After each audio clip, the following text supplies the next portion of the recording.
Finir la journée avec PayPal, qui va venir parler sur les nouvelles tendances en fait, de consommation, et notamment avec Frédéric Cavazza, qui est un expert dans la transformation digitale, accompagné de Francis Barrel, directeur général France de PayPal. Bonjour,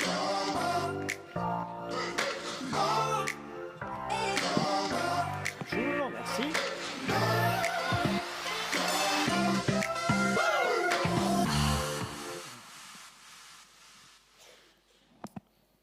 Bonsoir à tous. On va essayer de redescendre un peu sur Terre ensemble. Ça va être dur de suivre cette magnifique présentation de la Terre.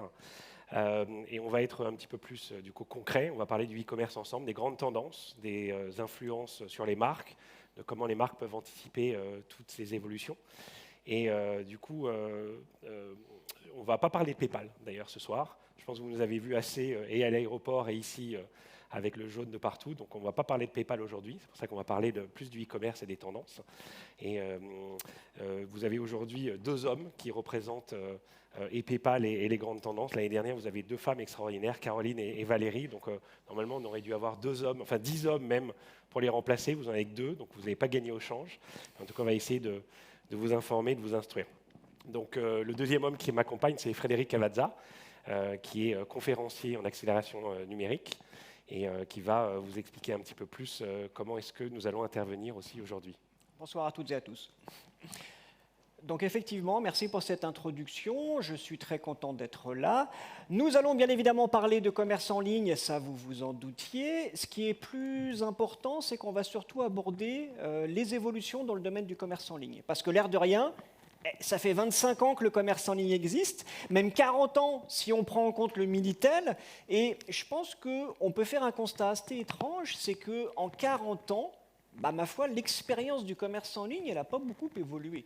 Parce que jusqu'à preuve du contraire, on a toujours sur les boutiques en ligne une page d'accueil, des pages catégories, des pages sous-catégories, des fiches produits, un panier, un tunnel de commande.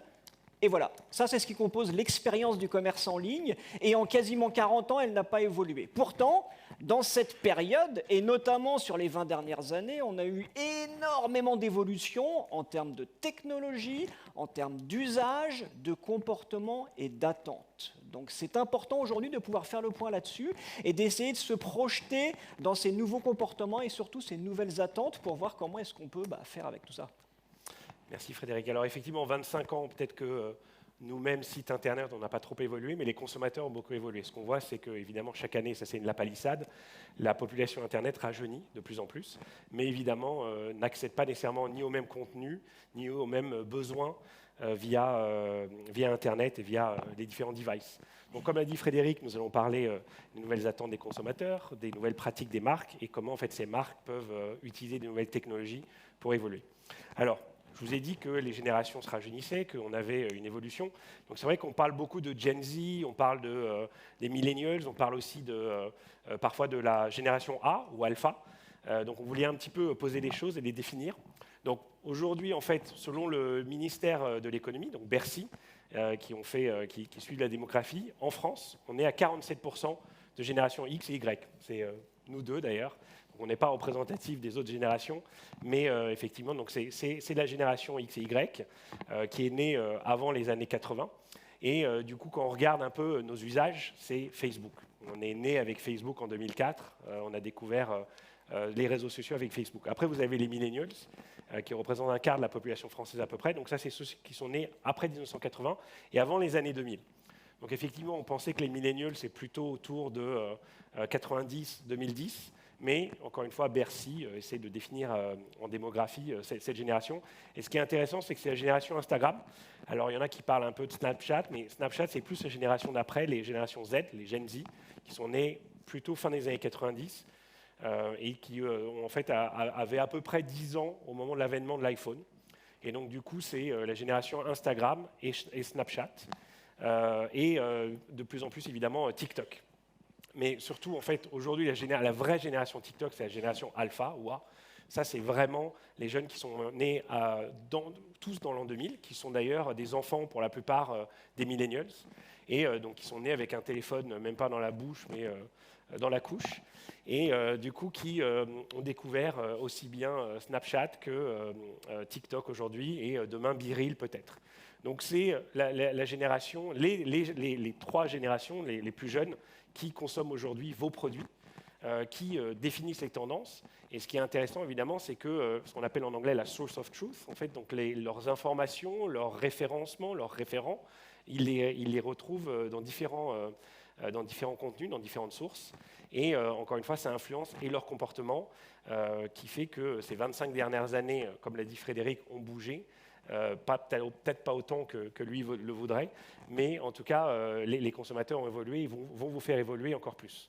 Donc Frédéric, comment est-ce que tu sens les 25 prochaines années aussi, en fait ? Alors c'est compliqué de se projeter sur les 25 prochaines années. En revanche, ce que l'on peut faire, c'est d'essayer déjà de lister l'ensemble des grandes évolutions, notamment dans les usages, les comportements et les attentes, sur la base d'innovation. On a vu par exemple l'arrivée du smartphone qui a introduit le commerce mobile. On a vu l'arrivée des médias sociaux qui ont introduit le social commerce, également la recommandation de la part des influenceurs. On a vu également arriver la vidéo avec la 4G sur les smartphones qui a permis de faire du live shopping. On a vu également se généraliser les solutions pour pouvoir faire de la 3D, pour pouvoir faire des vues en 360 degrés des produits. Donc très intéressant pour valoriser les produits et faire du commerce enrichi. On a vu aussi l'arrivée, enfin pas vraiment l'arrivée, mais la consécration des plateformes et des marketplaces, qui a notamment, entre autres, permis aux influenceurs de faire du dropshipping, ce genre de choses, ou d'avoir des gigantesques catalogues de produits avec un choix infini. Plus récemment, avec le Web3 et la blockchain, on a vu se développer certaines formes de commerce virtuel, notamment avec les NFT, notamment avec les items virtuels, qui est quelque chose d'assez surprenant, mais qui, à ma foi, fonctionne. On ne peut pas faire comme si ça n'existait pas. Qu'est-ce qu'on a vu également? Des choses comme le cross-border également, donc la possibilité de faire du commerce en ligne en toute simplicité avec des consommateurs qui sont en dehors de l'Union européenne et inversement. Donc ça, c'est ce qu'on appelle les principes de commerce étendu, de commerce délégué également. Et enfin, plus récemment, avec la prise de conscience de l'impact écologique de tout ça, on est aujourd'hui sur des circuits un petit peu plus courts. Donc, le commerce responsable, j'imagine qu'on vous en a parlé, on ne va pas vous en refaire l'apologie. Néanmoins, ce qu'on essaye de faire, c'est d'avoir une forme de commerce en ligne qui est un peu plus, on va dire, restreint au niveau du rayon d'action, avec des principes de commerce local, notamment avec les marketplaces municipales, qui est quelque chose de tout à fait intéressant pour pouvoir travailler au niveau d'une petite zone. Donc, ce qui est certain, c'est que on ne peut pas faire comme si, d'un point de vue fonctionnel, il n'y avait pas eu d'évolution, parce que évolution, il y a eu. Et on ne peut pas non plus faire comme si il n'y avait pas eu d'évolution dans les attentes des consommateurs, parce que, rendez-vous compte, on sert à la fois les boomers et les générations A, donc les préadolescents. Avec quoi ? Toujours avec la même chose, des boutiques en ligne qui proposent une page d'accueil, une page catégorie, sous-catégorie, fiche produit, panier, tunnel de commande. Donc peut-être qu'effectivement, il est temps de se poser des questions sur comment est-ce qu'on peut potentiellement revoir cette expérience d'achat, notamment pour pouvoir, on va dire, intégrer les nouvelles attentes, les nouveaux comportements. Alors Frédéric a beaucoup de reproches, je vous rassure, il va vous donner quelques recommandations après. Mais encore une fois, l'idée, c'est que ces consommateurs évoluent, leurs tendances, leurs demandes aussi. Et donc, je vous ai promis qu'on ne parlerait pas de PayPal, mais je vais vous dire ce que nous, on connaît, en fait, ce qu'on sait, puisqu'on a 14 millions d'utilisateurs en France, 435 millions dans le monde. Et donc, ça nous donne une vue assez importante et globale et transversale de l'évolution de ces demandes, de l'évolution de leurs besoins et de leur type de consommation. Donc, on observe 3 types de tendances aujourd'hui. Qui influencent qui impactent et la consommation et ce que les grands sites e-commerce ou les plus petits doivent présenter. Donc Frédéric vient d'en parler un petit peu, il a parlé du commerce responsable, du commerce éthique. Nous, ce qu'on voit, c'est que, je vous en parlais tout à l'heure, l'une des premières sources des utilisateurs, aussi bien d'un point de vue source of truth, comme je vous le disais, c'est les réseaux sociaux. Donc encore une fois, c'est de la palissade, mais ce qui est intéressant, c'est que non seulement les consommateurs recherchent des avis avant d'amis, aujourd'hui d'influenceurs, justement, sur les réseaux sociaux. Mais ce qui est intéressant, c'est que plutôt que de partir de la plateforme, ils restent dans l'écosystème, dans l'environnement. Donc 46% des consommateurs ont réalisé un achat ces 12 derniers mois sur des réseaux sociaux. Et donc ça, c'est un peu une prémisse de ce que disait Frédéric tout à l'heure, c'est-à-dire qu'on n'est plus sur un site internet, on est sur un écosystème qui est un peu fermé, qui est le réseau social, et on est presque dans la plateforme de l'influenceur, puisqu'ils essayent de brander maintenant de plus en plus leurs achats, leurs expériences d'achat, et donc ils vont essayer de récupérer un petit peu plus d'informations aussi sur le consommateur. Ce qu'on voit aussi, il y a de plus en plus de live shopping. Donc là, c'est au lieu de l'influenceur qui poste une vidéo un peu préformatée, maintenant il va se balader dans les magasins. On l'a vu avec le printemps, par exemple, ou d'autres grandes marques qui essayent d'amener les influenceurs dans leur environnement. Et cette fois-ci, encore une fois, c'est plus sur les réseaux sociaux, mais ça reste une expérience qui est quand même guidée ou téléguidée par les influenceurs.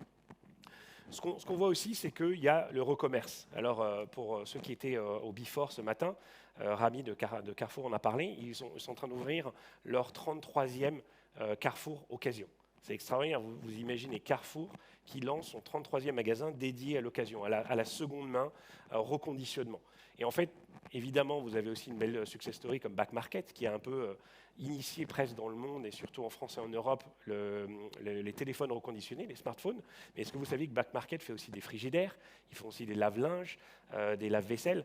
Donc aujourd'hui, vous avez toute une série de changements aussi bien d'offres que de demandes au niveau du reconditionnement et au niveau du pre-owned, comme disent les Américains, de la seconde main. Et donc on le sait évidemment avec des sites comme Vinted, mais aussi aujourd'hui La Redoute, et aussi Cdiscount, et aussi pareil, donc Printemps, le Galeries Lafayette, qui ont dédié des espaces entiers à des produits reconditionnés de seconde main. Et donc c'est tout un pan de la consommation qui évolue, de le mode de consommation, puisque les gens, avant en fait, et d'ailleurs c'était assez courant en France, parce qu'on parlait en fait de l'avènement de la propriété vers la location, et la location est évidemment très importante, mais finalement les gens veulent utiliser des produits qui, même s'ils ont déjà eu une première vie, sont quand même remis en état. Ce qui est intéressant aussi, c'est au-delà de la location et de la seconde vie, on a évidemment l'impact de l'inflation, dont on a beaucoup parlé ce matin et cette journée. Vous avez et l'impact de l'inflation et l'impact de l'environnement, qui fait qu'on veut essayer de limiter un peu le type de consommation qu'on va faire, d'où en fait le recommerce et les différents magasins. Juste une statistique, je vous ai dit, donc, enfin, comme vous pouvez lire, 80% de croissance des recherches des magasins e-commerce offline, mais encore une fois, d'un point de vue offre, on a vu une énorme croissance du type d'offre qui est proposée. Évidemment, on voit aussi la durabilité de la seconde main. C'est, je vous ai dit, donner une seconde vie à un produit qui permet encore une fois de se sentir un peu moins responsable de l'impact qu'on a sur l'environnement. Et évidemment aussi, c'est moins cher. Donc, je vous parlais de l'inflation il y a quelques secondes. Donc, le fait de pouvoir acheter un produit quasi neuf qui est juste la génération d'avant, permet non seulement de limiter l'impact sur le pouvoir d'achat, mais aussi sur l'environnement. Juste la statistique aussi qui est intéressante, c'est que avant, quand vous aviez une sortie tous les ans à peu près du nouvel iPhone ou du nouveau Samsung, la durée de vie, enfin la durée de possession d'un téléphone était à peu près 2 ans et 3 mois, et elle a augmenté aujourd'hui parce que les gens les gardent plus longtemps, mais aussi en fait dans cette statistique, vous avez, je crois que maintenant c'est 2 ans et 9 mois, vous avez le fait que les téléphones ont une seconde vie et impactent du coup la mesure. Donc il y a le recommerce. On parle aussi de tout ce qui est en fait éco-commerce en fait. Ce qui est intéressant, c'est que donc faire le bien, c'est bien pour le business, mais c'est bien pour la planète aussi. Il y a une belle success story aussi française qui s'appelle 1083, qui ne source ses produits qu'à l'intérieur de la France pour faire des jeans et maintenant des vêtements. Et donc du coup, vous avez toute une recherche des consommateurs, aussi bien sur le sourcing, sur le type de produits qui sont utilisés, sur la main-d'œuvre aussi. Les gens veulent savoir, ce matin, il y avait une jeune femme qui disait à Rami de Carrefour que pour scanner les codes barres, ça permettrait un jour de savoir quelle est l'empreinte carbone du produit. Mais imaginez que demain, vous avez peut-être envie aussi de savoir qui a fabriqué le produit, quel est l'âge de la personne qui a fabriqué le produit. Donc c'est des choses qui sont assez connues, encore une fois, d'un point de vue grande marque ou à peu près grande tendance, mais demain, on voudra le connaître produit par produit. Donc, encore une fois, c'est des tendances qui s'accélèrent et qui font que les consommateurs ont de plus en plus envie de savoir comment mieux consommer. Donc, je vous ai parlé du recommerce, vous avez le éco-commerce, donc le commerce plus environnemental, et enfin le commerce plus éthique, donc comment est-ce qu'il est créé, comment est-ce qu'il est produit. Alors évidemment, on a quand même des impacts sur le budget des consommateurs, et donc ce qu'on voit évidemment, c'est que de plus en plus de cette jeune génération qui arrive sur le commerce physique, sur le commerce digital, veulent consommer de manière plus étalée. Donc aujourd'hui, vous avez 42% de la génération Z qui a utilisé le Buy Now, Pay Later, donc BNPL, ou le paiement fractionné, pour consommer, avec un panier moyen assez élevé, 200 € par mois, mais du coup étalé sur plusieurs paiements. Et en fait, ce qui est intéressant, c'est que quand on reprend le thème du one-to-one de cette année, c'est la contradiction des consommateurs. Je vous ai dit que les consommateurs veulent consommer plus éthique, plus proche, plus propre, mais ce qui est intéressant, pourquoi je vous parle de ça maintenant, c'est qu'ils veulent de consommer de plus en plus luxueux. Et une statistique qui n'est pas là ici, mais c'est que donc il est attendu qu'en 2030, vous aurez 45% de tous les produits de luxe qui seront consommés par la génération Z. 45%. Et en fait, c'est la génération qui consomme le plus de produits. Voilà. Ouais. C'est la génération qui consomme le plus de produits de luxe aujourd'hui, pratiquement, et qui, du coup, tire la croissance de ces marques. Et aujourd'hui, le premier produit de luxe est acheté à 15 ans. À 15 ans. Donc on voit encore une fois que vous avez un impact sur la manière de consommer, le fractionnement et le budget, mais vous avez aussi, comme je le disais tout à l'heure et comme Frédéric l'annonçait, où consommer et avec quelle expérience. On a vu des choses tout à fait intéressantes dans ce que tu nous as présenté, notamment les trois grosses tendances, donc le social commerce, l'eurocommerce, le commerce responsable, qui sont autant quelque part de pistes de réflexion pour pouvoir repenser l'expérience d'achat, pour pouvoir adapter également potentiellement l'offre que l'on peut proposer. Si on tire le fil de cette pelote un petit peu plus loin, en fait, dans cette histoire de repenser l'expérience d'achat, on se rend compte qu'il y a quand même pas mal de choses qui sont possibles. Je ne suis pas en train de remettre en cause l'existant, d'accord ? Donc ce fameux modèle, ce parcours traditionnel, page d'accueil, page de catégorie, fiche produit, panier, tunnel de commande, il fonctionne. Là-dessus, on est d'accord, il n'y a pas de problème. Maintenant, si ce que vous souhaitez, c'est vous démarquer, si ce que vous souhaitez, c'est aller un petit peu plus loin, somme toute, du paradigme, du catalogue que l'on a numérisé et du bon de commande que l'on a numérisé, il y a quand même pas mal de pistes de réflexion qui peuvent être envisagées. À commencer par l'acquisition de trafic. On est aujourd'hui sur des pratiques publicitaires qui sont somme toute assez traditionnelles, avec des packshots, donc des photoproduits. Peut-être que dans la mise en scène des produits, on peut travailler ça différemment, quelque chose d'un petit peu plus valorisant, quelque chose d'un petit peu plus long. Le live commerce est un très bon exemple de comment on peut, on va dire, présenter, valoriser les produits et surtout exprimer le bénéfice du produit autrement. On a également potentiellement une réflexion à avoir sur les canaux d'accès. Donc aujourd'hui, on sait traiter l'accès par ordinateur, on sait traiter l'accès par smartphone. Les plus performants savent traiter l'accès par les assistants numériques. Est-ce qu'il faut s'arrêter là ? Est-ce qu'on ne peut pas envisager d'autres choses ? Est-ce qu'on ne peut pas aller voir du côté du métavers ? Est-ce qu'on ne peut pas aller voir du côté des chatbots pour essayer d'avoir, on va dire, plus de canaux que l'on est capable d'adresser ? Est-ce que surtout on est en capacité de faire communiquer ces canaux entre eux pour ne pas se retrouver dans des silos où le client mobile, ce n'est pas le même que le client, on va dire, browser, qui n'est pas le même que le client boutique, donc ne pas reproduire le compartimentage des informations.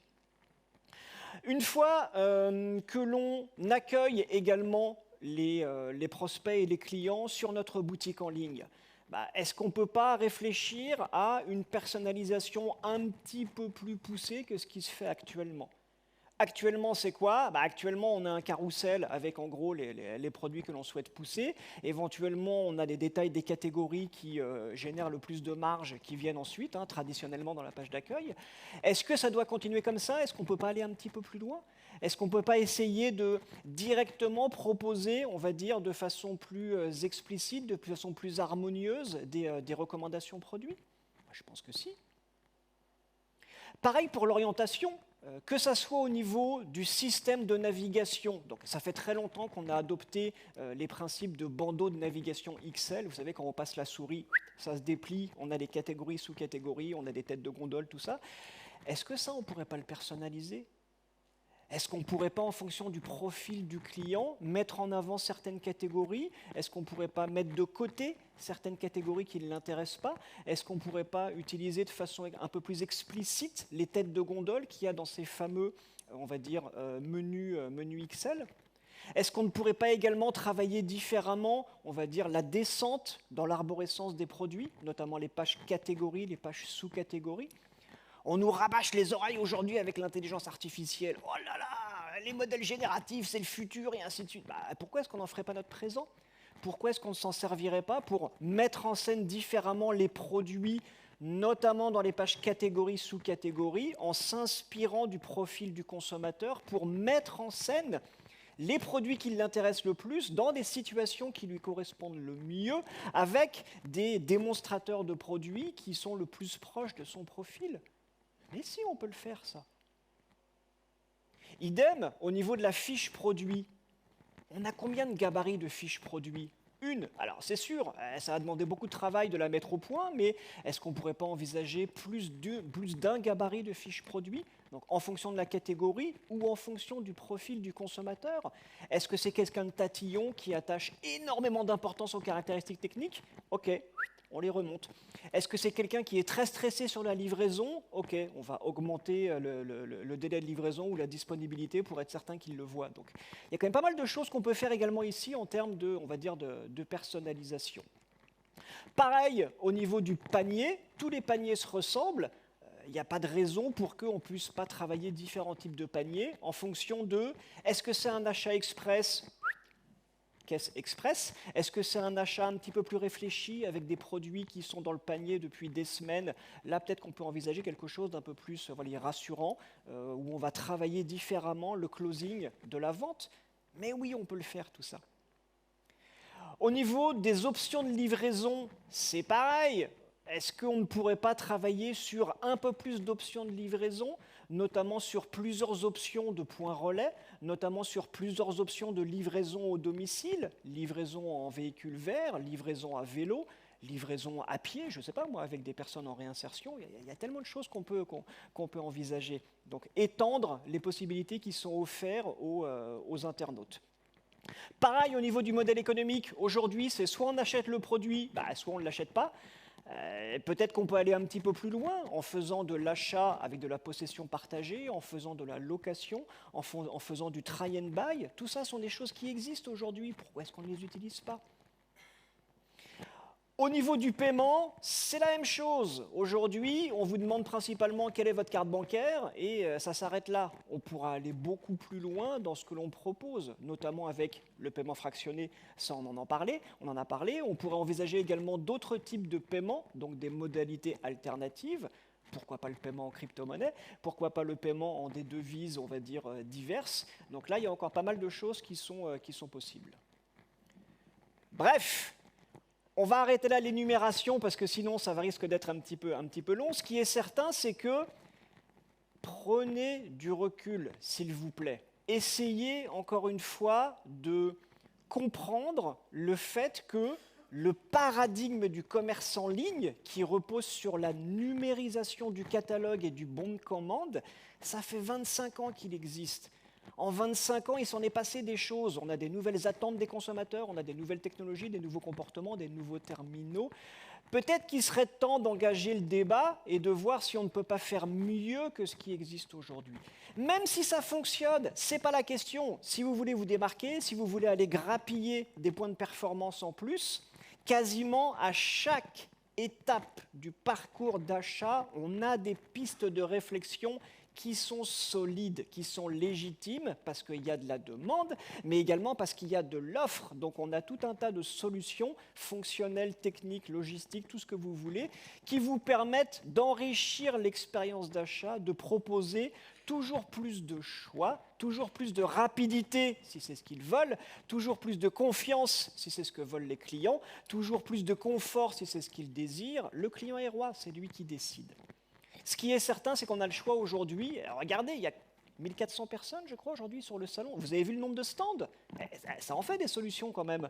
Donc ça en fait des pistes de réflexion pour, encore une fois, essayer de repenser et d'enrichir une expérience d'achat qui stagne depuis 25 ans. Réfléchissez bien à ça, prenez du recul et voilà, vous allez vous rendre compte qu'effectivement, il est peut-être temps d'agir.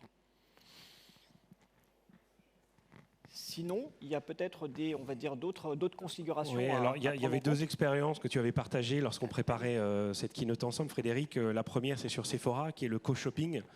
Donc ça, c'est quelque chose qui marche de plus en plus, où en fait, je vous ai dit tout à l'heure, on demandait avant un avis à un ami sur les réseaux sociaux ou demain, ou enfin même d'ailleurs dès aujourd'hui un influenceur. Mais maintenant, vous pouvez faire une expérience d'achat où vous avez un ami qui va vous suivre en parallèle de l'expérience client et qui peut même acheter soit avec vous ou vous partagez le panier. Et l'autre expérience dont tu parlais aussi, c'était la visualisation 3D d'eBay, qui font ça pour des baskets collector très recherchées. Et donc ça permet en 3D vraiment de voir quelles sont les grandes améliorations, le grand design de ces baskets. Du coup, encore une fois, Frédéric a énuméré énormément de choses. Vous pouvez vous dire, mais par où est-ce que je commence? Par quel bout y arriver? Donc, il faut quand même que je parle un tout petit peu de PayPal. Nous, on n'est pas là que pour le paiement, on est là pour vous accompagner dans certaines réflexions, évidemment. Mais surtout, encore une fois, on est là pour vous donner quelques grandes tendances. Je vous ai parlé tout à l'heure des recherches qu'on faisait. On a lancé 3 rapports qui s'appellent Think Forward il y a quelques mois. Et on a lancé aussi le Commerce Index, qui est mis à jour tous les 12 mois et qu'on essaye encore plus d'accélérer les mises à jour. Puisque, comme je vous le disais tout à l'heure, avec l'inflation, avec les nouvelles tendances de consommation, on a des changements qui impactent ces rapports et ces recherches continuellement. Donc l'idée, encore une fois, c'est de voir comment est-ce que les consommateurs réagissent, comment est-ce qu'ils changent de consommation, comment, encore une fois, ces tendances peuvent influencer les grandes marques. Donc juste pour conclure, encore une fois, on a vraiment énuméré beaucoup de choses, il y a eu beaucoup de statistiques. Juste pour vous rassurer un petit peu, et Marc Lolivier en a parlé ce matin, le e-commerce français se porte bien avec presque 14% de croissance. On a quand même la chance, en France, par rapport aux États-Unis où il y a eu à peine 2-3% de croissance l'année dernière, on a quand même la chance d'avoir un marché qui est en pleine dynamique, avec des consommateurs qui sont en recherche, encore une fois, de nouvelles expériences.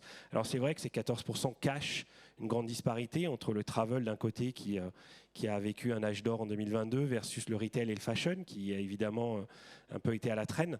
Mais encore une fois, le e-commerce français est d'un dynamisme incroyable. Surtout, comme je vous le disais tout à l'heure, quand on voit les grandes tendances globales, on voit qu'on peut être fier, cocorico, d'être français. Donc il y a quand même beaucoup de tendances qui apparaissent. Frédéric en a parlé tout à l'heure et c'est vrai qu'on a finalement entendu très peu parler de ChatGPT aujourd'hui, alors qu'il y a encore quelques semaines, tout le monde l'avait sur le bout des lèvres.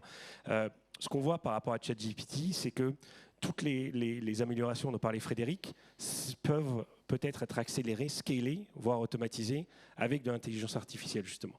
L'intelligence artificielle peut être utilisée pour répondre à des questions des consommateurs.